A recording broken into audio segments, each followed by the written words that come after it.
All right, 5 after, we'll go ahead and call the meeting to order. Thank you all for attending. We've got, looks like 16 people online. And then we've got 2, 4, 6, 8, 10, 11 outside the commissioners and the clerk. So almost a split crowd tonight. Be very convenient, very nice when we can go back to single location meeting. There'd be some that would argue that, but all good things there has to come in the end, right? Our first item is chairman's report, and I have just a couple of things tonight. First of all, I wanted to say last time we met, we were in the midst of closing out our CARES Act funding reimbursement from the state for expenses incurred as a result of COVID-19. And we had an opportunity to pick up a little extra money, and we maxed out at about $1.5 million. So that's $1.5 million net increase to our current position. So I'm happy to report that's actually really good right now. So that's Commissioner Bettis joining us back on this. Yeah, okay. I was watching to see if she came back. Okay. Can't hear anything. I can hear you fine. Where's my reactions? I can hear you fine.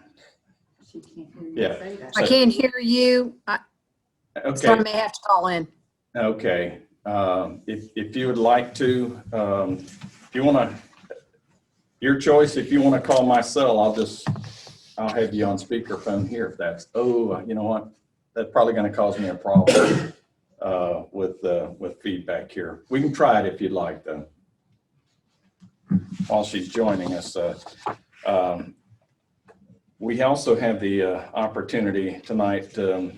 So the commissioners will afford me the latitude. We were presented a request to recognize or approve a proclamation recognizing the week of September 17th through 23rd as Constitution Week.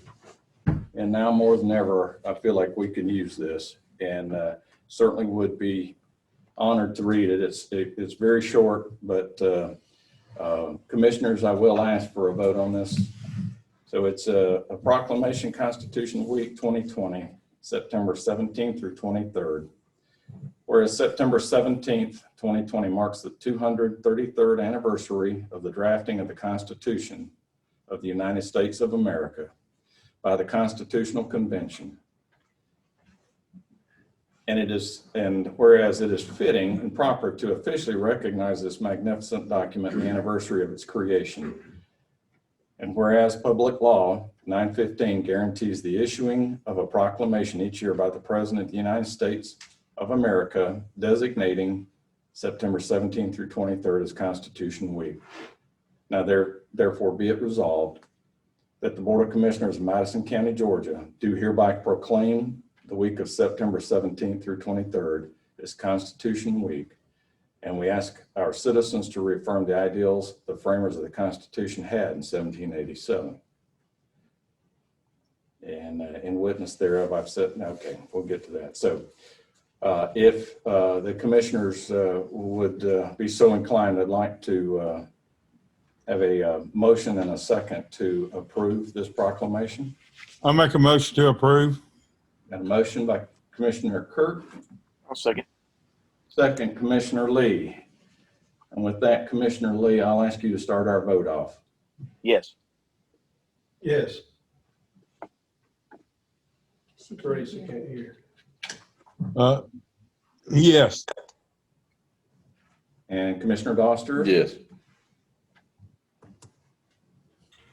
Are you good with this? She can't hear us. I'm gonna put her on speakerphone on my. Hey. Okay. Hey, Yeah. okay, that sounds good. Yep, that sounds good. Okay. And we just took a vote to approve. Sorry.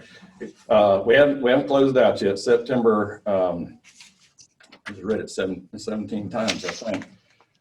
September 17th through 23rd is Constitution Week. Are you on board with that, Commissioner Bettis? Yes. Thank you. We have 5 affirming that. Thank you very much. Last item under Chairman's report, and this is more of a precursor. I know we have an agenda item tonight, and we'll address this in a lot more detail. I'll ask for Commissioners' input. We'll give the public here a chance to speak on it as well. But this past week, I spoke at length with our partners, our commissioners in some of the commissioners and appointed officials in Franklin County, specifically to get a feel on their, we're looking at avenues and alternatives to garnering some information regarding the noise levels and possible, whether it be abatement or issues that we might be able to address. So commissioners will talk about that here in a minute. Some of them that have gone into that. What I wanted you to know, though, is that we are looking at different options. And so before we get to that item, I wanted the folks to know that that is something that the board is currently investigating. So with that, what I am going to do is I'm going to open up the floor, and we'll do it best we can, trying to keep from stepping on invisible toes here. Between those present via Zoom and those here in our audience, we'll open the floor. We have several items on our agenda. I'm going to ask that you limit your comments to 3 minutes. And once we finish with these, the statements and remarks, the new business discussion will be for commissioners only. So that's the way, that's our normal protocol. On our agenda, we're discussing approving the proclamation naming October 5th through 11th. This is a discussion item now, as Mental Awareness Week. Discuss noise ordinance. We have discussed 2021 local maintenance and improvement grant projects. And then lastly, discuss amending sections 50-34, 50-42, and 50-43 of the personnel policy. So at this time, I'll open the floor for anyone that might want to speak on any of those items. And again, please limit your comments. I have Ms. Ruth Ann Tasanovich. You just go ahead, make sure, just unmute your mic there. Okay.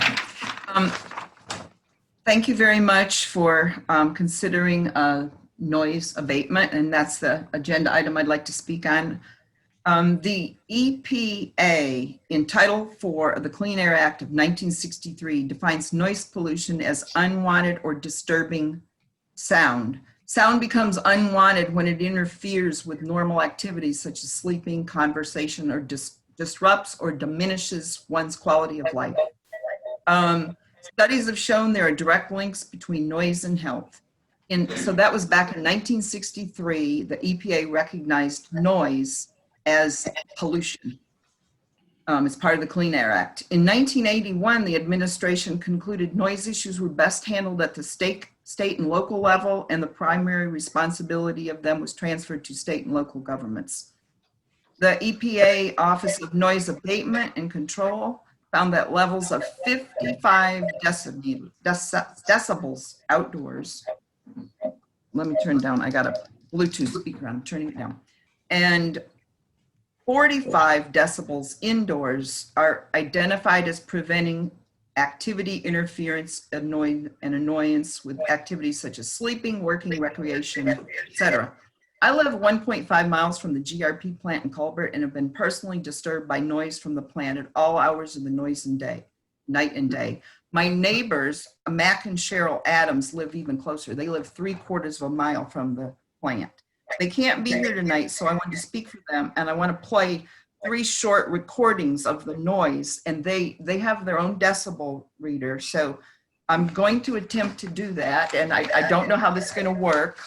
But these are current, so I know GRP's put a lot of noise controls supposedly in place, but the noise problems continued. So on August 28th, just, not even a month ago, at 5:14, they went out in their yard and their decibel readings ranged from 57.8 to 70.4. That's 3/4 of a mile away from the plant. So that does exceed what the EPA says is acceptable. So here's the first recording.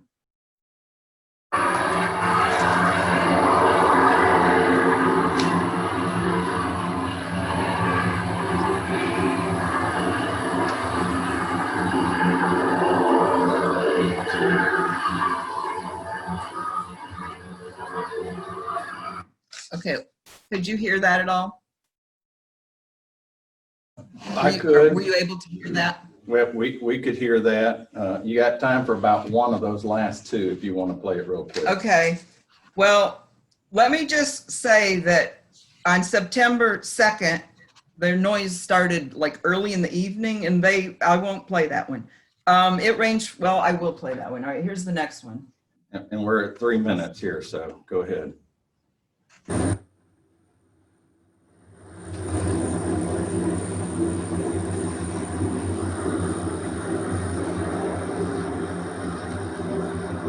There's 60.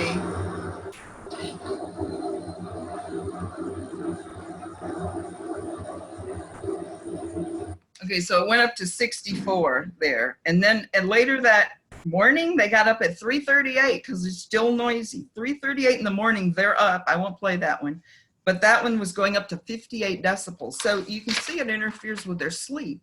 These decibel readings and recordings provide factual evidence that noise pollution from the GRP plant is affecting the quality of life of not only the Adams, but numerous residents living in the vicinity of the plant. I just want to thank you for discussing the noise ordinance at this meeting, and I hope you will consider revising it to include commercial businesses. Thank you very much. All right. Thank you. Is there anybody else who would like to speak? You can be here. I've got one here. Come on up. No, come up. I like following Ruth Ann.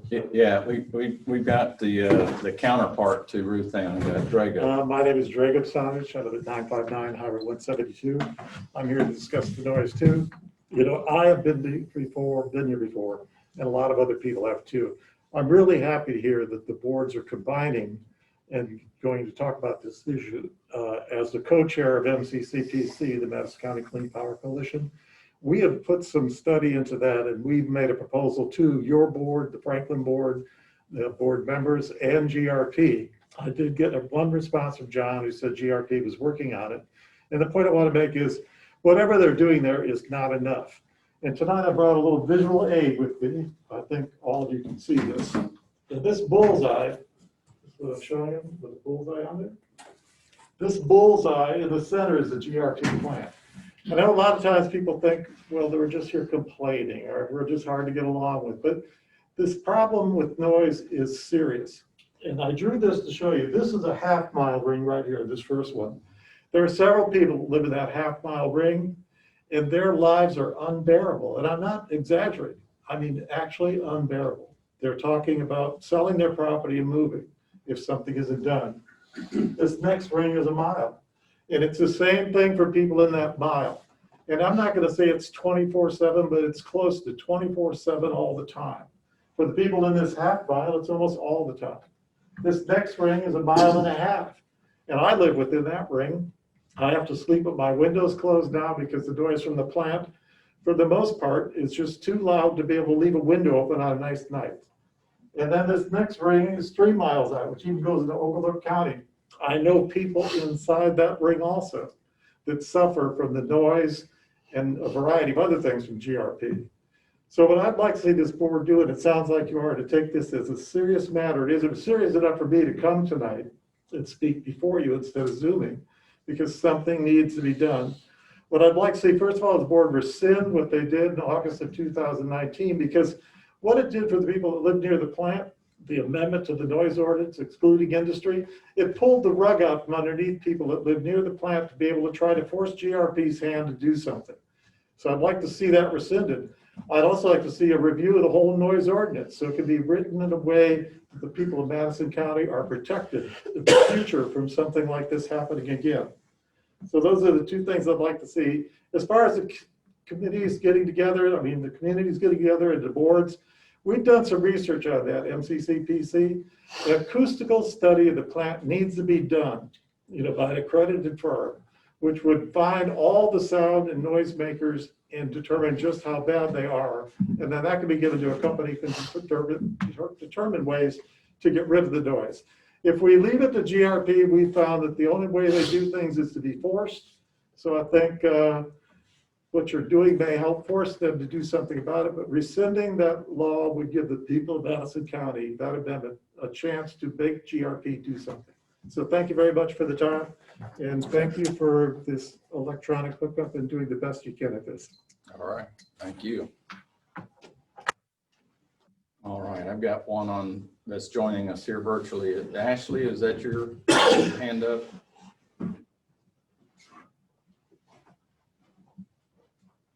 Ashley, can you hear me? There you go. Yeah, it just took a second. Sorry. That's all right. Go ahead. I am Ashley. I live in Tumbling Creek, across the highway from the plant. I'm also the HOA president. I'm here on behalf of several neighbors in the neighborhood. We've had extensive discussions on our Facebook page and in person.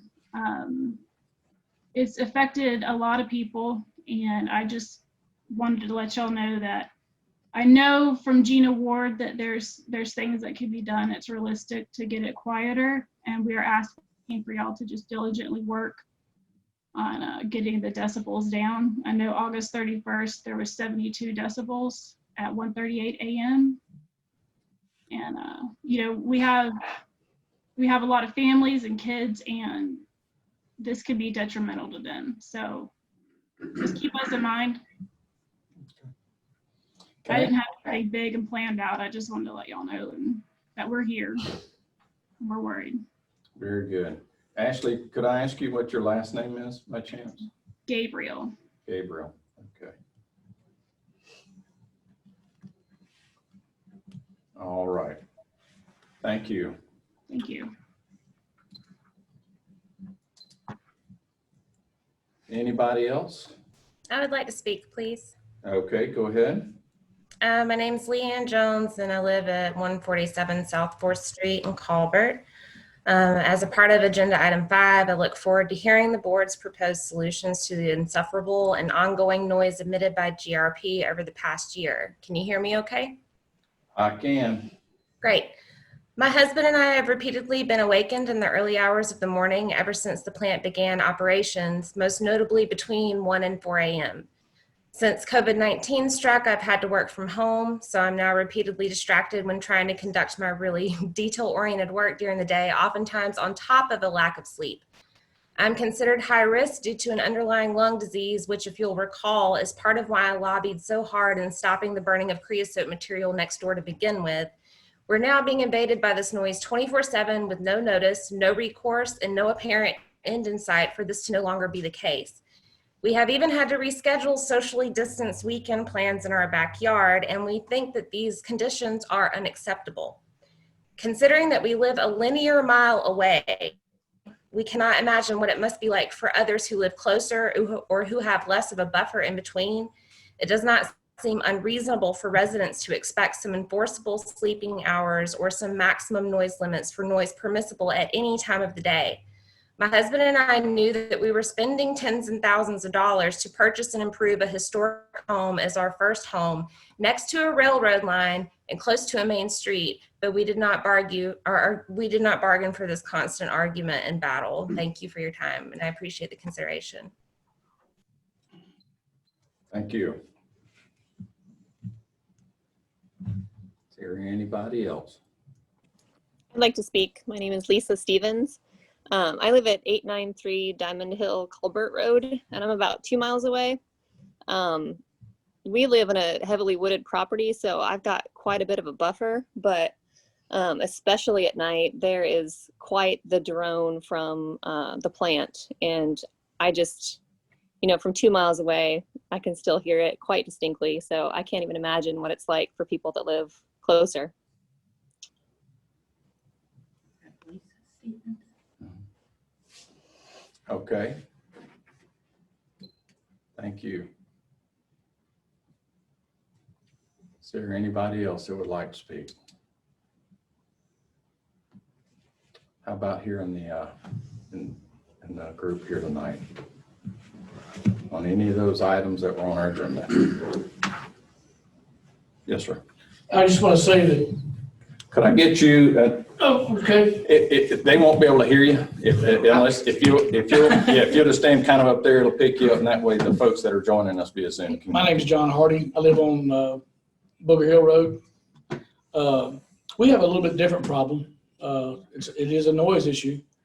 I'm here on behalf of our neighborhood. There's like 6 or 7 houses that are being affected.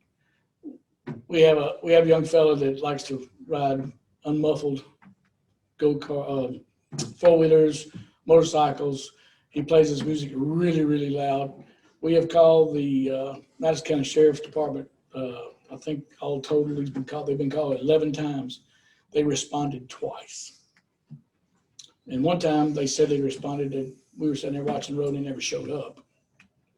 So I know it's not related to this issue. Right, But it's actually not supposed to be. My point tonight, is that the noise ordinance for this county is out of date. When you start looking at Clark County's noise ordinance, when you start looking at Barrow County's noise ordinance, we're behind the 8 ball. Okay, And that's basically it. okay. All right, thank you, Tori.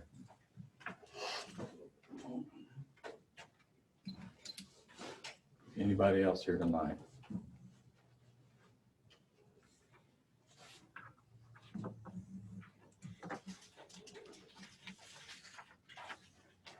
Going once, twice.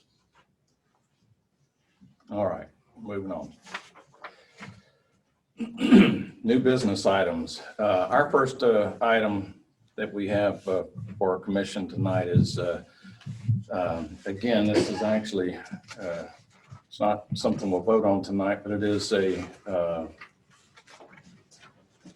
proclamation, and each of you should have it in your packet. I won't read it tonight because we'll talk about it at our next meeting. It is to recognize the week of October 5th through 11th as Mental Awareness Week, and as part of that, and I don't have a calendar in front of me, but they conduct a candlelight vigil out here in the park, right behind us here, and they're right that way from here. And if you've never attended one or whatever, it's actually it's a growing event. We have Advantage Behavioral, a number of other associations that come together, and they recognize the challenges with mental behavior. So we'll talk more about that, but unless the commissioners have something that they'd like to add to that particular item, we'll just leave that one at that.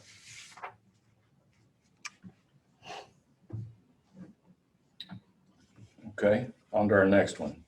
And we will, this is the place and time for the discussion on the noise ordinance. And what I did as preparation, though, was I think there's been a lot of discussion, a lot of commenting, certainly, on the noise ordinance does not apply to the Colbert area only. It is a county-wide document. You're correct.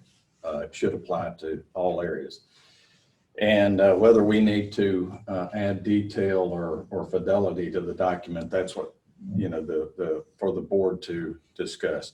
What I'd like to do, though, is I know there are a number of commissioners that have asked to have this presented and as an item for discussion, and rather than have me talk, I'm going to turn it over. At this time, I'll open the floor to the Board of Commissioners if there's one that would like to take the lead and let us know your thoughts and movement on this document. Mr. Chair, I'd be happy to start. Similar to I guess the creosote issue, I'd hoped, we'd have some self-policing, if you would. I know that the plant has said that they've made some corrective actions, and I can't speak to all what they have or have not done. I guess to say the point of not quite enough yet, it may be the best opportunity to say it that way.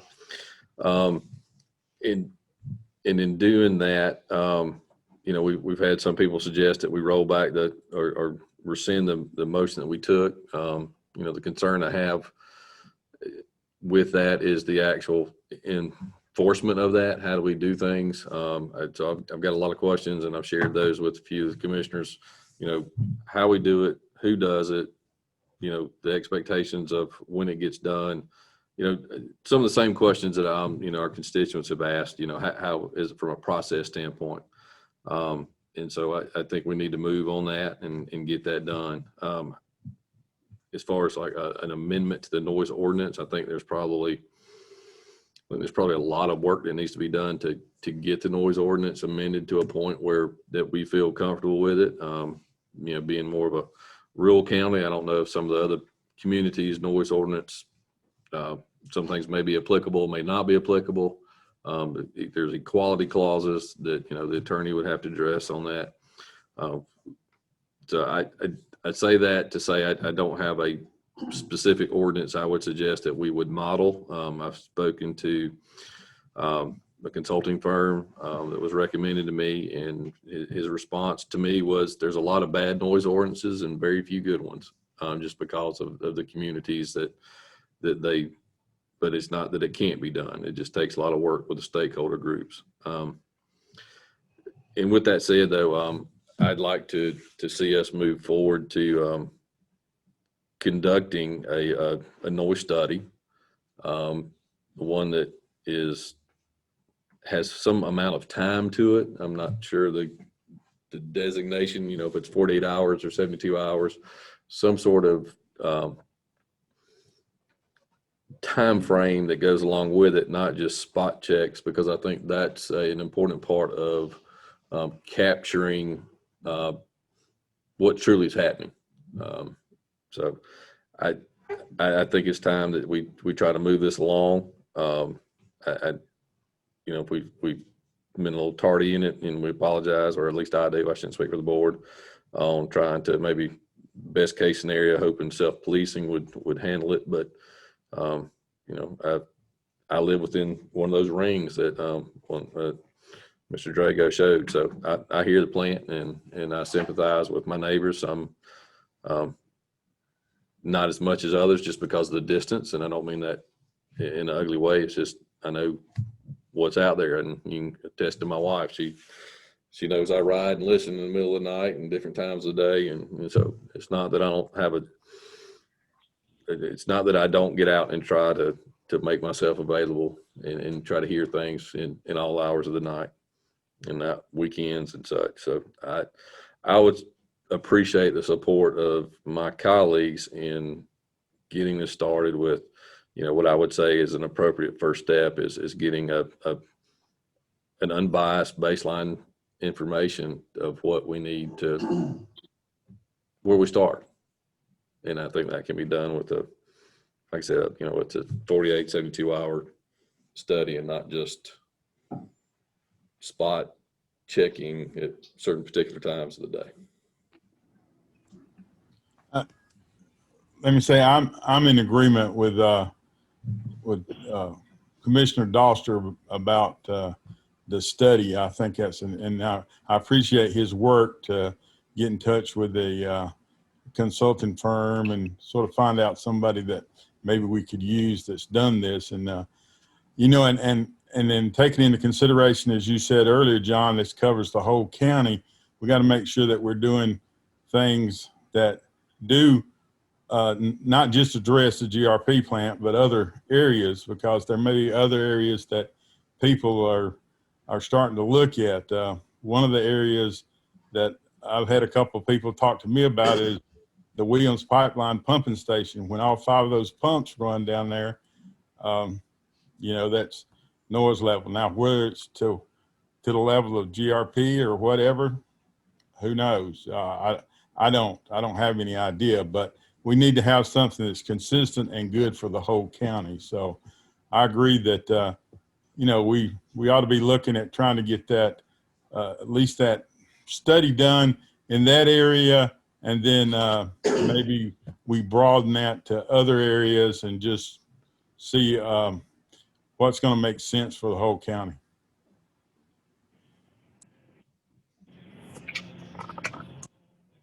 I fully support the study as well. I appreciate Commissioner Doster doing his due diligence and looking into that. He's got a lot of knowledge in that type of area, so I fully support it.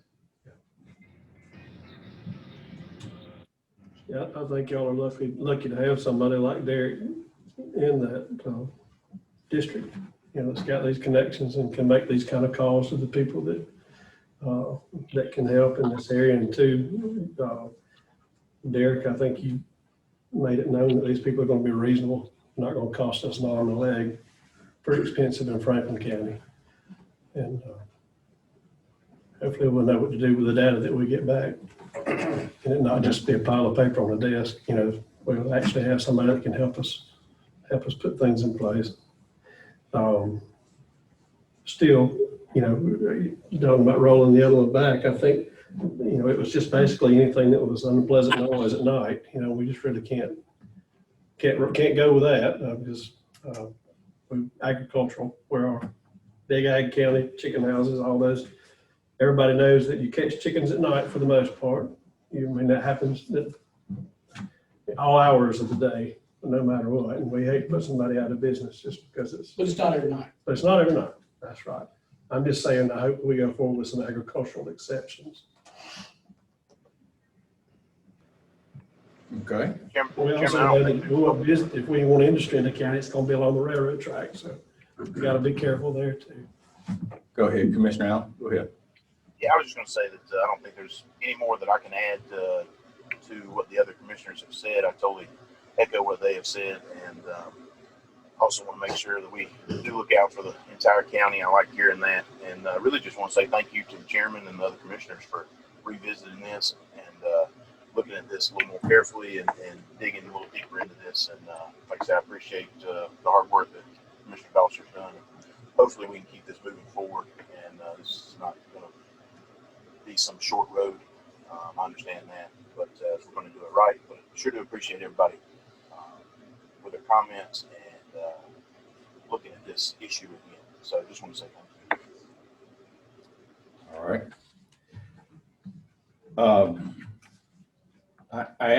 I also, and I asked our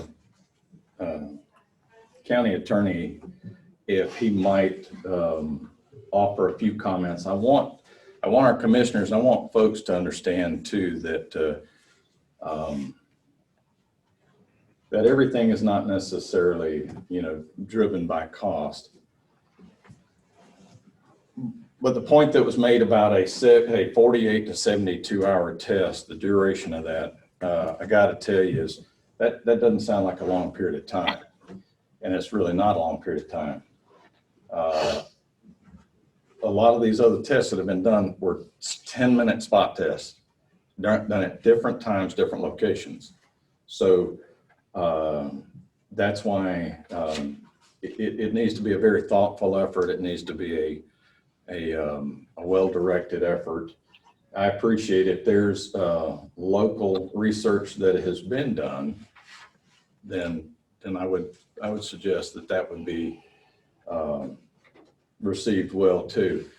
What I do know is that the request, I just want to briefly mention this, it would be a mistake to not talk about at least the fact that the board added an exemption last year to the ordinance.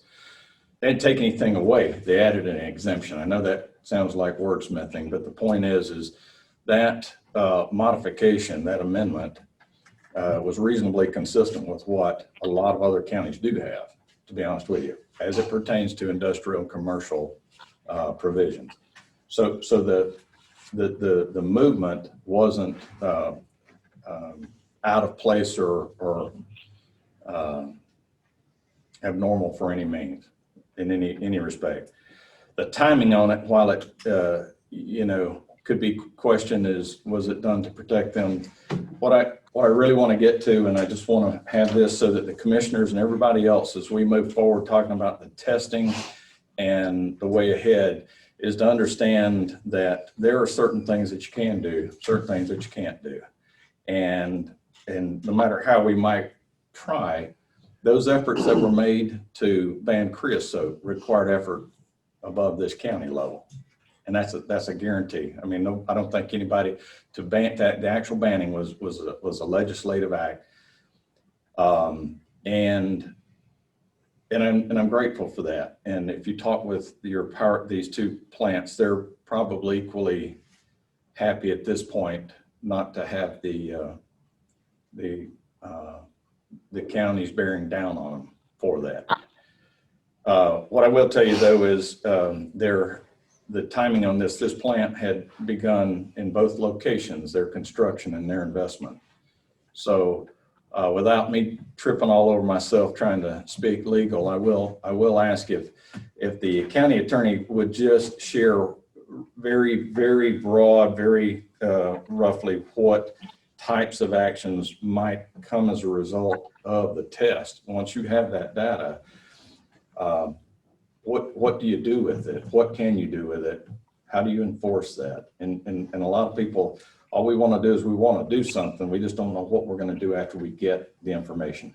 So I challenge you to be a little bit thoughtful on that. And with that, Mike, if you would please just share with us however you want to with what we need to be aware of as we look ahead and trying to come up with a solution here. Yes, sir.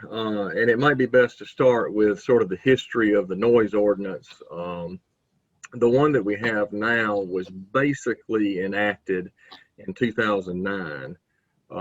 It was a pretty extensive update from the one that was pretty old that we had before that. It's very simple. It's something that a small rural county can enforce or at least can measure. It only speaks in terms of banning plainly audible noise, which is a phrase that the Georgia courts have approved. Noise that's plainly audible beyond the property line within certain nighttime hours. Very basic, and it had exemptions for, and I forget what all was included. I know agricultural activities were exempted. It did not have a commercial and industrial exemption, and that's the exemption that the chairman's referencing that the board added last year. Really, to have an enforceable and effective noise ordinance for all those different types of activities and perhaps different times of day, you're going to have to go with something more sophisticated than plainly audible, probably something measured in decibels. And I've done a good bit of research and looking at this, and it's been pretty interesting.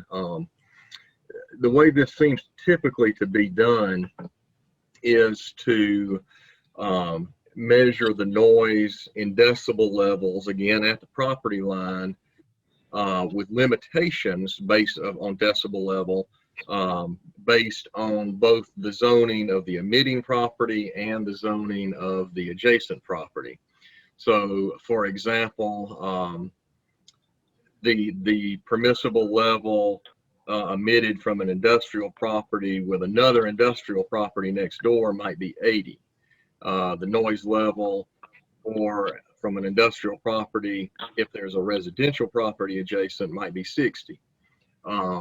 Also, and Mr. Doster's the engineer, he can speak to this better than I can, but decibels are a logarithmic scale. They're not linear. So it's not like 80 is twice 40. As I understand it, each 10 decibels is about double the level below. So 74 is about double the sound of 64. all that said, you know, I've looked at this firm that Mr. Doster said. I just looked at their website, and they certainly appear to be very well qualified to help us with this. If they recommend a study of this particular area to start, that's fine. What I'm looking at from a legal perspective is something. I mean, we're not going to pass an ordinance that only applies to one business, one property, one area of the county. We're going to have an ordinance that applies countywide, probably based on these zoning classifications. And we certainly need that kind of expertise to tell us what's appropriate. There's a lot more science to measuring decibels than I could ever understand, much less explain. We need that kind of expertise. Hopefully it's something that would be, you know, the business sector and the county would agree on, but if not, we need something that's defensible with that kind of expertise behind it that we can enforce. So I won't say a whole lot more except that, I add my thanks to Commissioner Doster for reaching out and sort of clearing a path for us here. All right. Well, with that said, I would take any other comments from the commissioners. What I would challenge us with then is if there's a desire to retain a company or a business and perhaps define the scope of a study, something that pretty much details what we're looking for, and you know, if that's the board's desire. When we meet next, I would ask everybody to look to see what it is that you think is important, and to try to make contact with anybody that may have already entered into some kind of research, you know, with respect to this stuff. Again, I do know that it has been shared with me that the problem with some testing is again, what do you do with the data and how do you enforce it? And so there are things that we need to be looking for, not just to identify the noise levels, but what do you do with it beyond that? Any last comment or parting shot on this topic here? I'd just like to say that it's a process, because you know, it's not just taking a data measurement and figuring out, you know, whether it meets some standard or it's above some standard or below some standard. It's where you want to go, and you can do several different things. And again, this will be a conversation for a later date with the board. It's crafting a proper ordinance that is done. That can be an effective way to do so, and you want to make sure different stakeholders are involved. But you can also have those firms, if you've got a willing participant. You know, it is, you know, if we're talking about the plan, it is a private property. So you have to have somewhat of a willing participant, and then you could have, you know, one of the team members, you know, really dig into the mechanical engineering part of that equipment that may be the offender, and see what kind of adjustments could be made there. So there's a couple different ways that you could go down that path. So I think the first part of it is, you know, kind of capturing a baseline document. You know, and I'm not saying that people, you know, don't have calibrated equipment and whatnot. I think it would just serve us best to get that unbiased opinion, and then we can see the kind of the laundry list items, you know, that we need to move forward with, and price them as we go. I mean, it's a process, so we don't have to say it's X dollars today. We're going to get this small scope of work done, get a handle on it, and then we can move forward as a process, would be my suggestion. Very well. Very well. Well, thank you all. We'll press on, see what we can come up with by way of information and a way ahead on this then. And for those interested, if you would like to reach out to your commissioners or whatever with whatever information you have, you know, feel free to do that too. Very good. Our next item here is another discussion item, and that's our road projects, our 2021 LMIG projects. And we have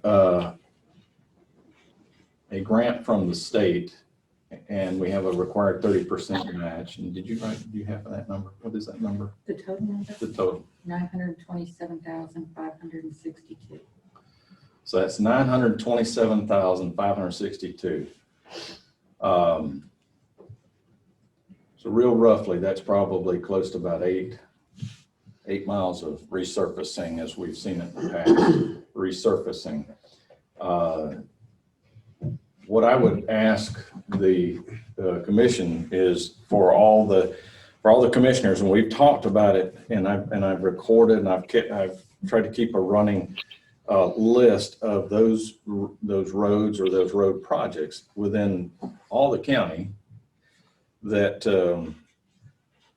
we ask our road superintendent, public works director to go out and actually take a look at. I also go out there, and for anybody that has a complaint at any time, we try to go out, actually put eyes on the issue and just kind of keep an idea of where the trouble spots are. It's quite the challenge with all the rain that we've had lately, trying to keep up with what, when I grew up, they were called tar and gravel roads. Evidently, we call them triple surface now. But the truth is they're aging, and the base of those roads is just not there anymore. So they're crumbling, and we're reaching a point where we're having to go back now and mill those. So we have a number. I've taken from different commissioners at different times a list of roads, but I would love if the commissioners have projects, if they have roads that they want to be considered on this. Again, given the funds available and their decision, part of the discussion will be, do you put more money with that to try to stretch the effort? Sometimes your bidding and your participation from these contractors is much better the larger the scope. So if you've got it, that's great. If you don't, you can't. But I'm just throwing that out there. If there's additional projects, the $928,000 is what we know we're going to spend. But a determination by the commissioners will decide whether that's more. So as a side note, to put things in perspective, in February we had a storm, and we lost, I don't know the exact number of culverts. Nine culverts. And then we had some subsequent spot damage on other roads. And between those 9, we were almost up to $500,000. 334, I believe, for the culverts. 336, 334 just for the culverts. Okay. But we still have to do the resurfacing on top of that. Exactly. So we Within have 6 months. Let them settle for 6 months and we'll go back on top. So the total repair of those washouts basically is, I don't know, 436, something like that. I think we estimated roughly. Right. So again, the best thing I can tell you about that is that's in the past, and those have already been paid for and the repair work is done. But it'll give you an idea how quick that money goes or how short a distance it actually covers. And so with that, what I would love, the goal is at the end of this month is to have a final list that we can present DOT on road projects that we want approved for our fiscal 2021 LMIC project. So I can list a few of these. These haven't been voted on. These are just roads that have been repeatedly brought up as problem areas. So whether a road is on this list, this is not all inclusive. These have been the ones that have been identified as having problem areas that need to be addressed sooner as opposed to later. So I'll take them in the order I've got them written. We have Timberlane Drive, Kellogg Drive, West Kellogg Drive, Old Yen Road,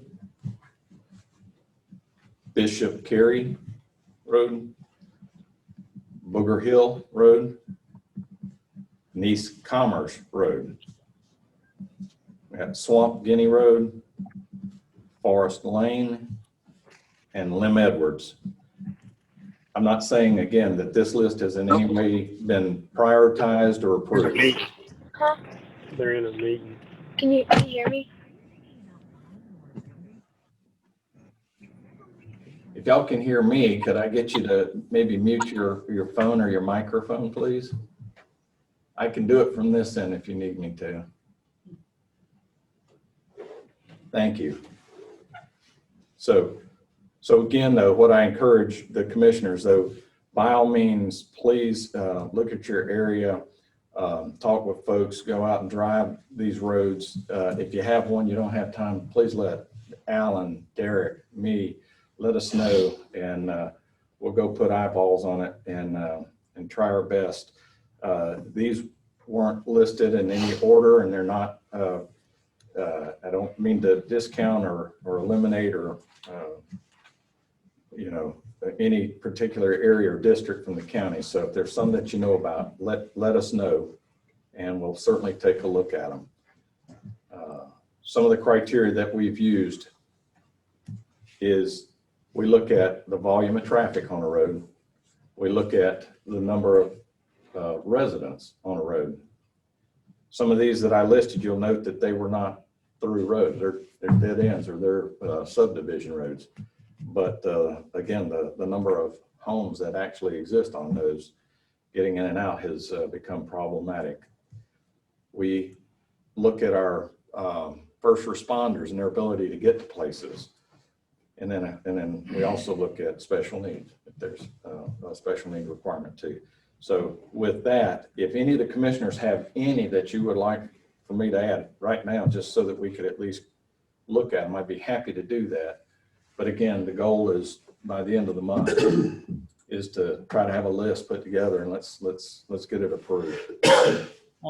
John, I don't have one that I want to add right now, but can we get that list before the last meeting and sort of get it by number of miles and what the estimated cost is? You already got it? Yeah, I'll send this to you. Like I said, this since the board hadn't really discussed it or talked about it or approved anything, I didn't want to put anything out there that might seem official. So I have what I just read off to you. I have the length and we'll have a projected ballpark cost of that road, so that as you're looking and considering it, you'll have an idea of where your money will, you know, what it'll cover. And then if you choose to add to that, you'll have an idea how much more to consider. So I'll certainly make that available within probably the next day. I'll try to do it tomorrow. All right, very good. Thank you. All right. Chairman, I rode with Derek this morning for a little while, and I wanted to make sure that Adams Clark was considered as well, please. Adams Clark, I got it. Yes, sir. Thank you. I had suggested to me, I'm not going to lay eyes on it, but I'll ask the crew to go look at it. Pine Valley Farm between New Hope and Comer city limits. And I know Lim Edwards was on there, but I was on that road the other day, and one of the, I guess, concerns is how much, seems like we're getting a lot of wear on the outside edge lanes. And so I guess the question would be how much prep work would need to be done prior to. Lim Edwards is the most obvious road on this list that needs a lot of work done on it before you actually do the concrete, right, do the surfacing.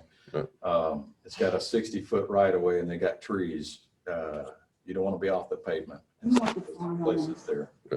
I'll just put my headphones in and so you can watch. I had several dirt roads, but I know we don't have the money to. Well, all of those, anytime, let me know about them, and we'll put them, you know, we'll try to get them scraped and maintained at least. So I got Adams, Clark, Pine Valley. Is that right? Yeah. Okay. Any others from the commissioners? And feel free, send them to me. We'll add, and these are all that you'll have a chance to discuss and look at cost-wise before we do anything with it at the end of the month.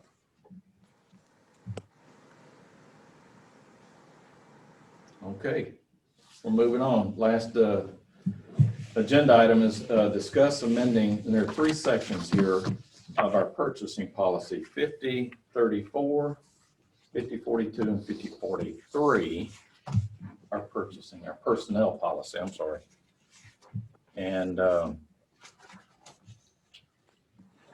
And specifically, those 3 sections pertain to, the first one is recruitment and selection for vacant positions. The second one is separations, and the last section is disciplinary action. And we've had a number of public opinion. We've had commissioners ask about these. We have a current vacancy that we do need to fill. We've been remiss in filling it. COVID-19 hit at a time that rendered much of our recreational activity, well, it was a challenge, almost an opportunity for them to well, they saw the retirement of the previous director, and it created a circumstance that maybe misled us into thinking there was more time and more opportunity to look around. But the truth is things are starting back up, and we need to fill that position.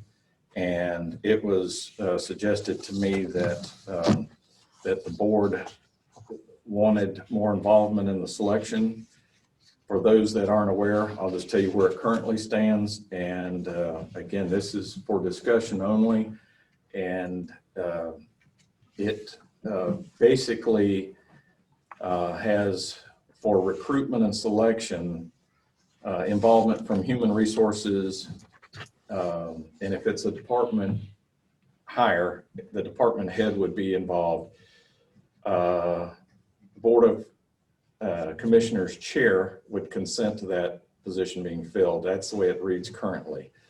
And as it stands right now, the department head that we have with the rec department, we have applicants, and I'm at the point where we need to review and get on with the business of filling that. So what I'd ask for, I don't know if any board member has thoughts on that this evening, but there has been an evolution and a path for these policies to be written and revised over time. And I wanted to state how it currently is and leave that with the board as they look to fill these positions. If the board is looking for more involvement in the hire, this would need to be amended, and or termination or disciplinary action for that matter. So I think we've always understood that, and to my knowledge, an action has not been taken in at least the last almost 4 years that didn't involve board either consent or their knowledge of the action. So, but with that, I'll open the floor if there's any comment or any discussion that the commissioners would like to make at this time.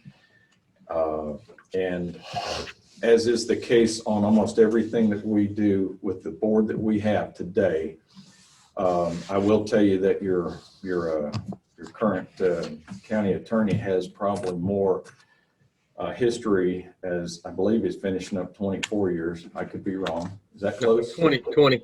Just 20? Yeah. 20. Okay. So this is the end of your 20th year here. That's right. Oh, okay. So that's still a little bit longer, I think, than any of us. And for that, though, what I do is I tell you to call upon him for the history and for the rationale and what went into how things, much like you just discussed on the noise ordinance, for his take on what the board might want to be considerate of as they look to amend or not. And but we need to do this in very short order so that we can move forward with either hiring and doing things that we need to do. With that, I'll open the floor for comment. Chairman, Please. Commissioner Allen, I was just curious if Miss Rhonda could send me the amendment for section 50-34. I know I've seen it. I just can't seem to find the email. And so I was hoping she could send me that so I could look at it. I have the other ones that you have sent, so I have that. And I just want to say, Mike been here 20 years. I was in high school when Mike started. So makes me feel kind of good. How does it make you feel, Mike? No comment. Wow. 20 years ago. I think I might have been at Desert Storm about 20 years ago. So with that, I mean, we'll get you any of the commissioners will provide. Let me share this with you, Commissioner Allen. I did send out an email today. If you'll look, you may have that. Just take a look and see. If not, double back with us and let us know, okay? All right. Anything else from the commissioners on that?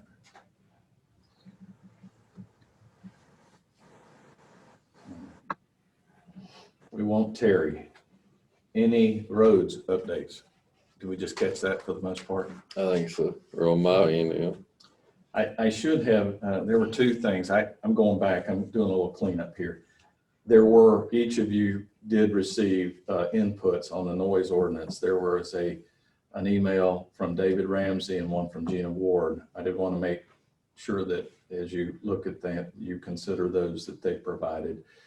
And then also tonight, if you had any questions, and I should have opened this up to Alan Lipsinski for any questions before you leave here. If you've got anything, commissioners on the net here, please, he's got, I'll try to break it down in that matrix as far as the cost of these particular roads we've mentioned. But if you're looking for the cost of a mile of milling or a mile of resurfacing, triple surfacing or whatever, please talk to him because he's in communication with a number of the local companies that we've dealt with and that routinely bid on our projects. So I didn't want us to close before I mentioned that. Any other roads on any other districts?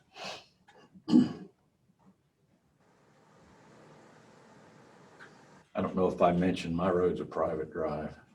That's not important. Okay, on to urgent matters. Anybody know of anything? Commissioners?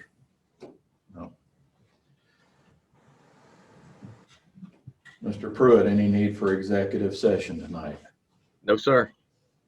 All right. Folks, all I need is a motion to adjourn. So moved. I have a motion to adjourn. We are adjourned. Thank you all very much for being here tonight.